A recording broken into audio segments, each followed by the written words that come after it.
Hey everyone, it's Denise here, NOLA Collectibles, and welcome to my channel. Today I figured I'd be doing something a little bit different than a typical unboxing or an unjarring, and figured it's as good a time as right now to kind of get into personal collections and keep it in the family and in the spirit of jewelry. So if you're new here, welcome to my channel. My name is Denise. I do typically unboxings and unbaggings, but also hope to start incorporating more of this video into my content as well. And if you guys are already subscribed, I so appreciate you. I always thank you guys for tuning in, and I love speaking with you and the comments and engaging and learning from you all. So I'm gonna get right into it. So today I wanted to do a video about my collection of Hillcraft jewelry. And so I don't know, if you are familiar with Hillcraft jewelry. Hillcraft jewelry was a line of jewelry that was founded in Indiana and central Indiana. And it formed in the 1940s, but they didn't start producing jewelry until the 1950s. And so it was owned by a couple of folks, three people particularly, Bill May, Charlie Ellis, and Alan Chamberlain. And they were the three original kind of like forming guys of Hillcraft jewelry. And, like I said, it was made in Indiana, all made in the USA.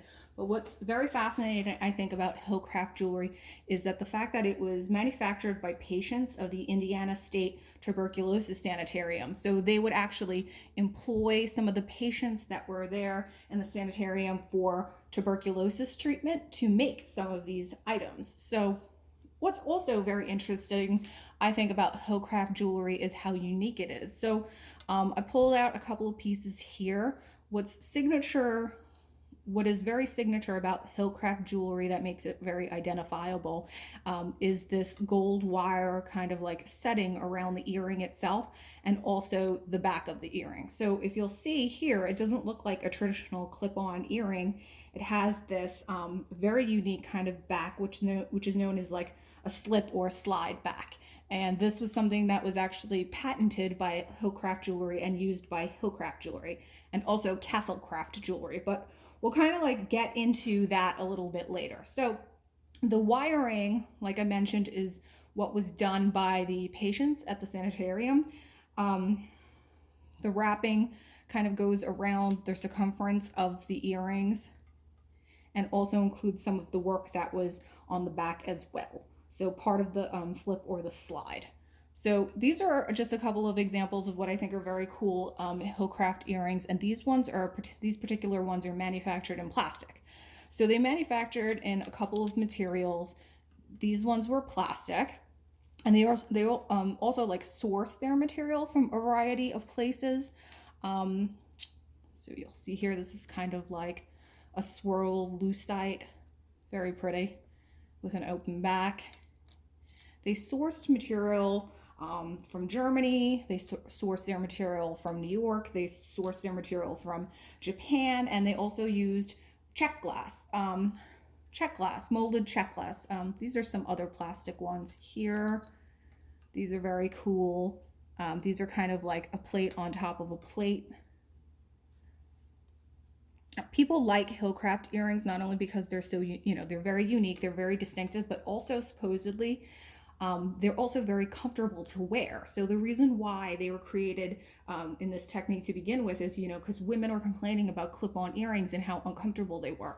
And I'm sure if you've tried wearing clip-on earrings, some of them, not all of them, are extremely uncomfortable to wear. Like, you will be in physical pain if you're wearing a pair of the like heavy clip-on earrings, sometimes for an extended amount of time. So this was also kind of a way they solved around that to create some kind of jewelry that was more comfortable for women to wear at the time. So again, in keeping with like the materials of what they used to source, this was very popular, this motif, this kind of like blended plastic multicolor. You saw this in buttons, you saw a lot of brands do this. And so this was something that a lot of companies and brands kind of sourced during the mid-century. I'm gonna move these guys into frame so we can see them all. And so some of the other material that was also very popular for Hillcraft was glass. So they used a lot of molded glass. And so this is really beautiful. And something like this is what they would have sourced from, say, Germany, like Dresden glass, or check glass. And it's a beautiful molded glass here. And this is actually their most popular line here. And this was called the Frost line. And so this came in a couple of variations. It came in this kind of like yellow AB coating. It also came in like a more warm blue tone coating. And this one was set with, it's this pastel glass, and it's set with Swarovski Aurora Borealis stone. So you can see up close, there's teeny tiny little stones in there, and they are set with those stones. So these are very delicate. If you drop these on the floor, they're going to crack because they're made out of glass. But you know, they're beautiful. They're transparent. You can kind of, you see through them. So just really, really stunning here. And you know what I think is interesting with these, you know, with glass that was sourced from Germany in particular, say Dresden, there was a very specific kind of aesthetic that came from Dresden when it came to glass and porcelain manufacturing. It has very this like lacy, feminine, open work kind of look to it.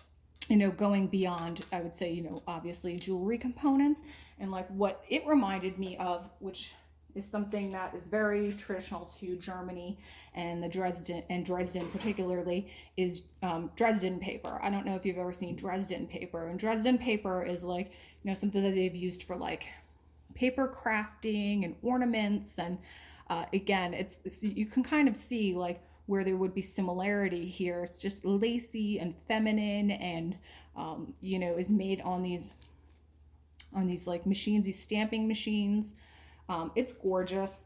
And Dresden paper is something that's been manufactured probably for about 200 years. So that's kind of like, I just wanted to show you guys a little bit of Dresden paper if you're unfamiliar with it. I like it. Sometimes I use it for, you know, just decor or holiday decorations and stuff like that. And I have quite a bit of it because I just think it is so beautiful.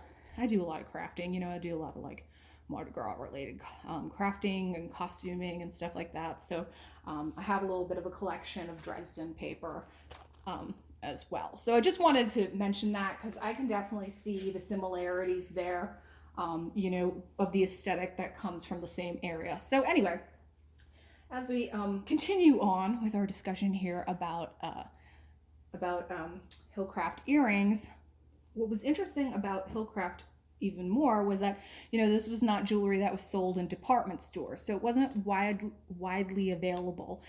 It was sold mostly in through club groups or for fundraisers, mostly direct to consumer. Hillcraft, they supposedly would set up like a booth at local festivals, and they would offer discounts on their items to locals in the area. And you know, in addition to kind of like all of this stuff here that you see, they also made cameo jewelry. They made the very interesting looking dangling earrings.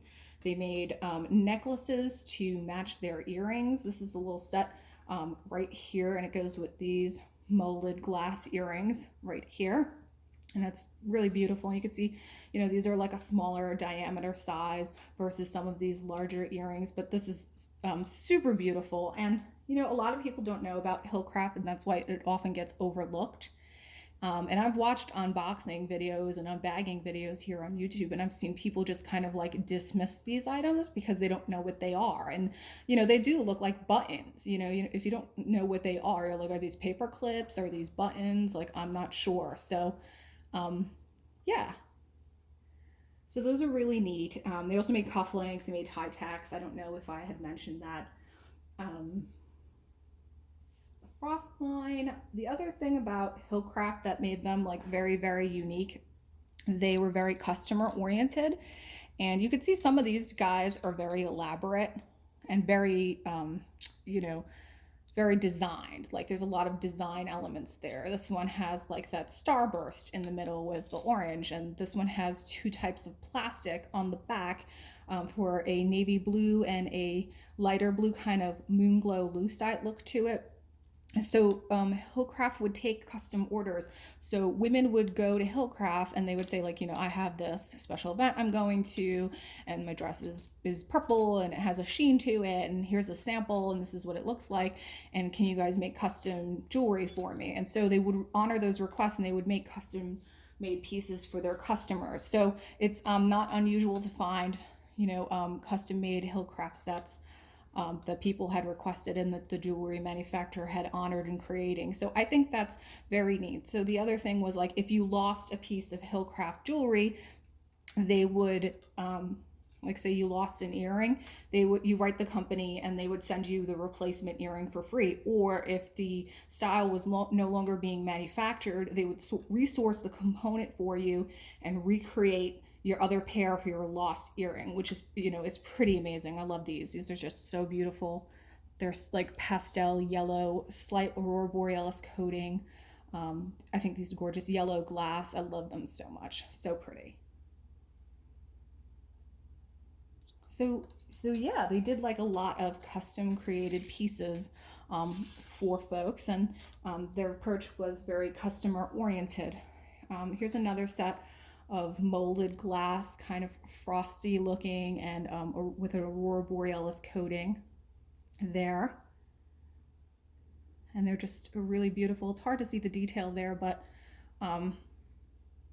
really just beautiful and very heavy, very substantial, and very well made. The other thing that's unique about Hillcraft jewelry is this component right here that they put as a closure on their necklaces.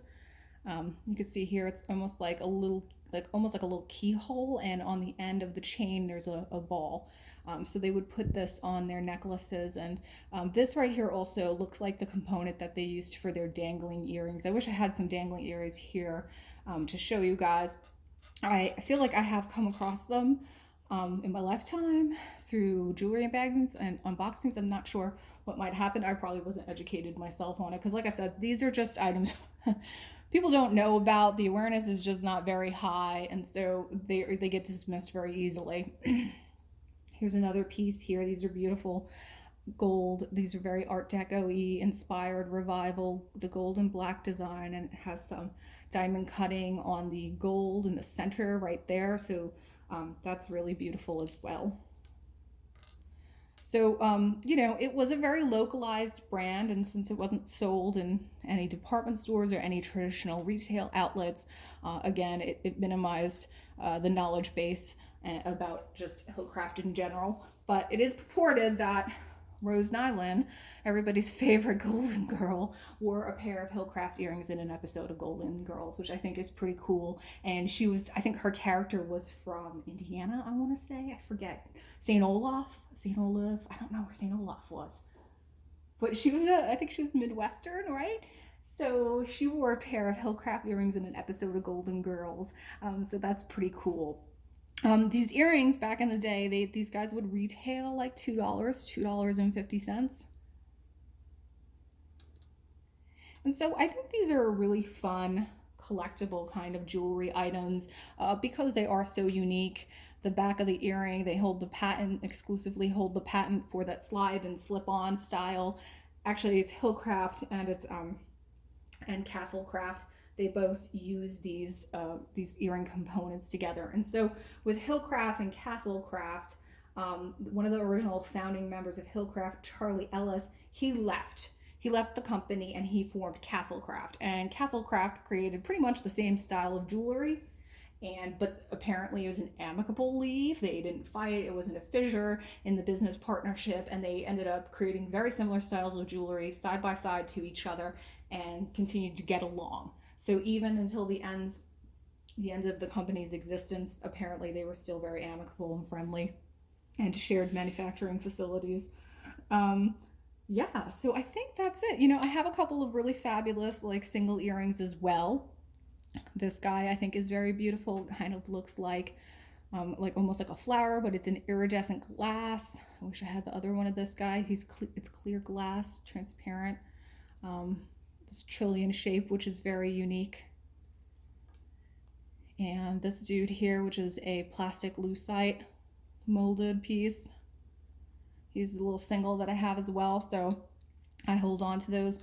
And so, because of the low awareness, like I said, and the regionality of this jewelry, you can still find pieces for very low if it's something you might be interested in or might want to get into collecting. So it's a really affordable kind of item to collect right now. I love it. I think it's beautiful. I think it's just even beautiful to display just because it's so pretty, and the handcraft component of it just makes it really spectacular. And so if it's a great hot like item, like I said, very affordable right now. Who knows if it will ever go up in value, because again, the awareness is just low, and as the years go by, these items become forgotten. So anyway, that's it, you guys. I just wanted to do like a little quickie here and just talk about, again, like I said, my personal collection, these Hillcraft earrings, and talk about the company. It's so rare these days to kind of find these manufactured in the US, these made by hand pieces using really high quality sourced components from all over the world, just coming from a little company that was based in Indiana and employed tuberculosis patients to create these items. So a little piece of Americana. Let's not forget about Hillcraft and Castlecraft. And when you see these guys out in the wild, if you're thrifting, or if you're I think they're more likely to be found in the surrounding states. So of course, if you're in Indiana, or in Ohio or a surrounding state like that, you're probably going to come across these Castlecraft and Hillcraft earrings a little bit more frequently. But I just happen to, I know them, I recognize them, and when I see them, I snatch them up. And, I do find some deals too on eBay. Items, I make offers. They're up on there for a long time. I make offers usually under just $10, so $6 or $7, and you have like a really beautiful piece of vintage jewelry. So I hope you enjoyed this, and I hope you're all staying well and staying safe and keeping yourselves busy as we all self-isolate. I'm staying busy. I hope you guys are too. And so be well. Thank you for tuning in, and I will see you this weekend. Bye.